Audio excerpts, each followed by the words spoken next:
Welcome to Global Trade for Beginners. The dearth of information in global trade has kept most people away from it. Some people have attempted to venture but got their fingers burnt in the process. On Global Trade for Beginners, we bring you short courses that allow you to tackle international trade knowledgeably. By following the teachings in this course, you'll be well equipped to make informed decisions regarding your international trade transactions. Hello, my name is Adito Kumbadewany, an export consultant at Fortress 20 Global. Welcome to the second part of understanding green export finance. In the first part, we covered the introduction to green finance, the purpose of green finance, and the key components of green finance. And we also covered the scope of green finance. In this second part, by the end of it, you are expected to be able to differentiate between green export finance and traditional export finance to understand the environmental, social, and governance criteria, that's the ESG, and also to understand why the ESG criteria is important in green finance. Let's get right into it. How is green export finance different from traditional export finance?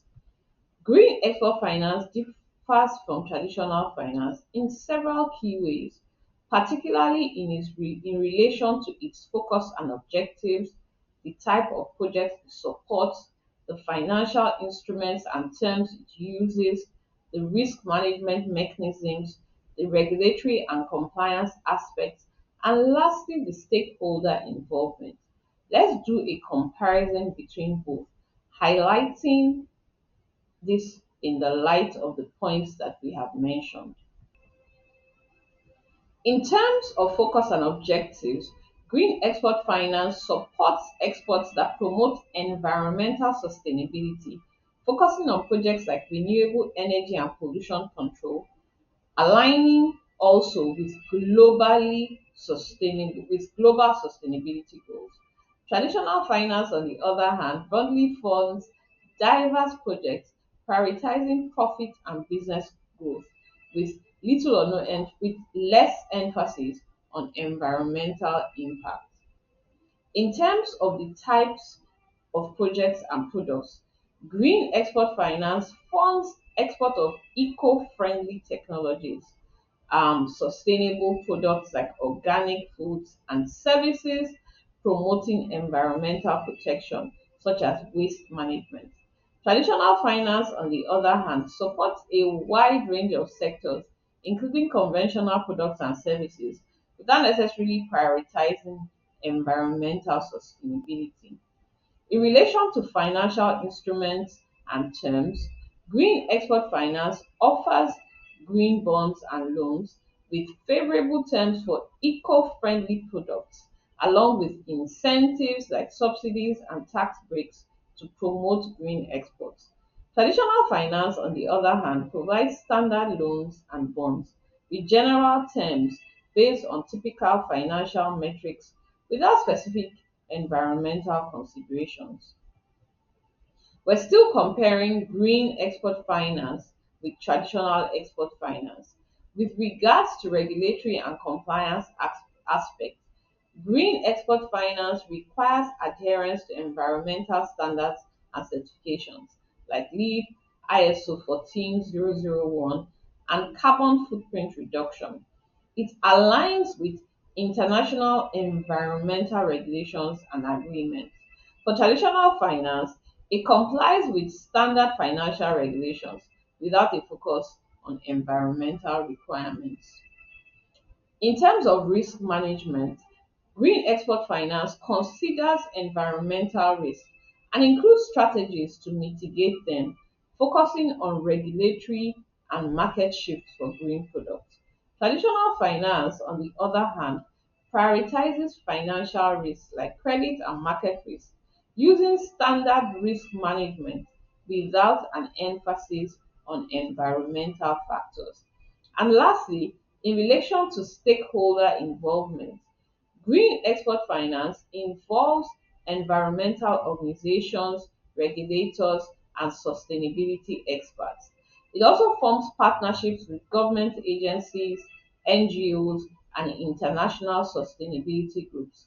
Traditional finance, on the other hand, primarily engages with businesses and financial stakeholders, focusing on economic and financial goals. In summary, green export finance is distinguished by its focus on environmental sustainability and its support for projects that have a positive impact on the environment.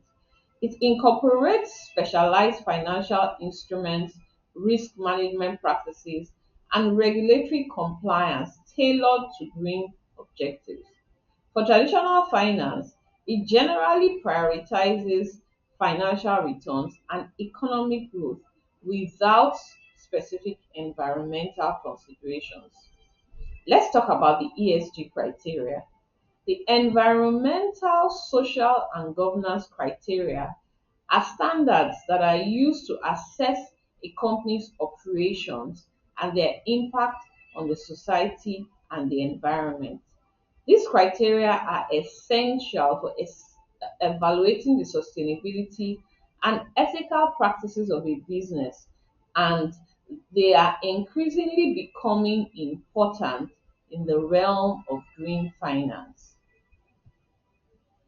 Let's move to the overview of the ESG criteria in green export finance.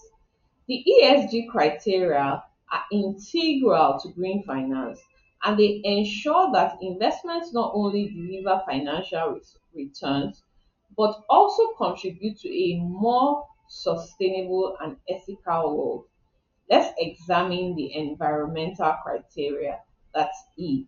The environmental criteria focus on evaluating a company's impact on the environment, covering key areas such as carbon footprint and greenhouse gas emissions, energy efficiency and resource use, waste management and pollution control, biodiversity conservation, water usage and conservation. Next, let's move to the social criteria. That's S. The social criteria assess how a company handles relationships with employees, with suppliers, with customers, and the community. The key area it covers are the labor practices and working conditions, the employee health, safety and well-being, diversity, equity and inclusion, community engagement and social impact, human rights and ethical supply chains. A good example is that a company might be evaluated on fair labor practices, community contributions, or its diversity efforts. And lastly, let's look at the governance criteria. That's G. The governance criteria focuses on assessing a company's governance practices and structures that promote accountability, transparency, ethical decision making. The key areas it covers includes the board composition and diversity, executive compensation linked to performance, transparency in financial reporting, anti-corruption measures and ethical practices, shareholders' rights and stakeholder engagement. A good example is that companies are evaluated on governance aspects like board diversity, executive pay, and anti-fraud policies. Why is the ESG criteria important in green trade finance? It's important because of the following reasons. One, alignment with sustainability goals. The ESG criteria help green finance support projects that benefit the environment, the society, and ethical governance, and it promotes sustainable development. The second reason is for risk management. Companies and investors that follow the ESG principles are less likely to face fines, to damage to their reputation, or incur financial losses that are due to poor environmental or social practices. Number three, investor confidence and demand. The ESG criteria offer a way to assess the sustainability of investments. It attracts investors who value ethical and environmental friendly practices for long-term value creation. By focusing on ESG factors, companies build sustainable value. Companies build sustainably over a long period of time. They promote long-term growth and resilience against environmental and social challenges. Five is the regulatory compliance and incentives. By meeting ESG standards, companies can stay compliant with regulations and access benefits like tax breaks or green finance. Six is market differentiation. Strong ESG practices can boost brand reputation, attracting customers and partners who are big on ESG and enhancing competitiveness. Seven, social and environmental impact. Green finance, guided by ESG principles, supports projects that lead to a healthier planet, better social outcomes, and more ethical governance. In the upcoming video, we'll look at the current trends and demands for green export products and services in the international market. And we will also look at some case studies highlighting the successful application of green export finance. Thank you for joining.